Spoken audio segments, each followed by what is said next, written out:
Et on y va ici pour les balises implicites, donc le système de balises implicites et le lorem ipsum. Donc dans certains cas, Emmet peut deviner quelle balise on veut utiliser en analysant le contexte du raccourci. Si je ne suis pas dans un élément en particulier, ça va penser que j'ai envie de créer une div. Donc point classe, si j'appuie sur Entrée ou sur Tab, ça me crée une div comme ça, vous voyez. Par contre, si on est dans des situations différentes, ça peut nous donner des résultats différents. Si on est dans une liste, ça écrira un li, dans un span, dans un tableau, un table row ou table data. Sinon, une div. Donc je vous ai mis les exemples ici. Donc classe 1 ici par exemple, hop, ça nous écrit une div. Span, vu qu'on peut pas mettre d'éléments en fait displayBlock dans les spans, eh bien ça nous écrit un span à l'intérieur. Sinon ensuite quand le DOM va se créer, ça va créer n'importe quoi, donc c'est pour ça qu'il y a ce genre de règles HTML.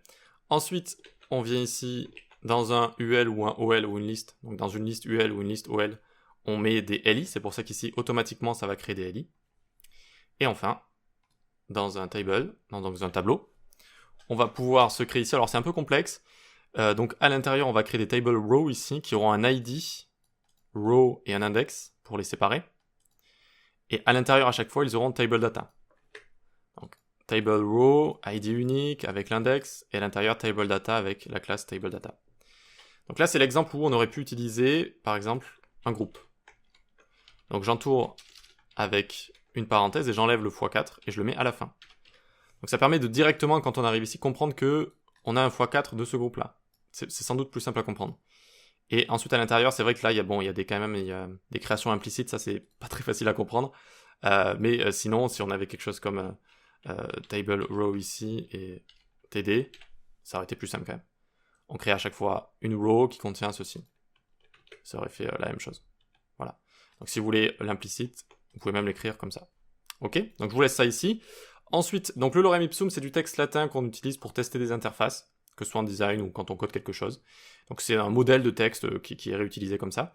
Et certaines personnes vont sur des sites et compagnie, directement avec Emmet, on peut le faire. Donc regardez, lorem est le nombre de mots du lorem ipsum qu'on veut, ou juste lorem tab entrée. Donc lorem 5, ça fonctionne. Lorem 15, lorem 99, ou encore lorem 2000 par exemple, si on veut beaucoup de contenu. Ok, donc c'est assez pratique, très, très rapide, très efficace. Et si vous mettez juste lorem tab, ça vous met 30 mots du lorem ipsum. Voilà.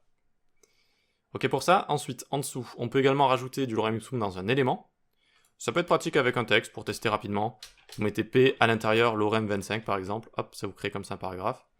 Et ensuite, je vous ai fait un truc un peu funky. Hop, donc UL list avec un LI implicite qui contient du lorem ipsum x4. D'accord, et ça nous donne comme ça 4 LI. Alors il faut savoir que quand vous utilisez le lorem ipsum, ça utilise des mots au hasard, d'accord? Enfin, des parties du lorem ipsum au hasard. Donc c'est normal qu'ici je n'ai pas la même chose à chaque fois. J'ai 10 mots à chaque fois du lorem ipsum, mais je n'ai pas exactement les mêmes 10 mots de départ. Donc ici, si je mets lorem ipsum, vous voyez que les 5 mots, je crois, ou peut-être la première phrase, elle est tout le temps similaire, si je dis pas de bêtises. Mais ensuite, vous voyez qu'à partir de là, ça change. Vous voyez, lorem ipsum dolor sit amet, consequitur, ceci, cela. Ah, ça aussi, la première phrase est similaire, et ensuite ça change, j'ai l'impression. Regardez, si je mets un lorem, c'est juste pour tester, juste entre nous, hein, lorem 20, lorem ipsum, consequitur, nanani nanana. Bon, là, pour une raison inconnue, il n'y a pas de virgule.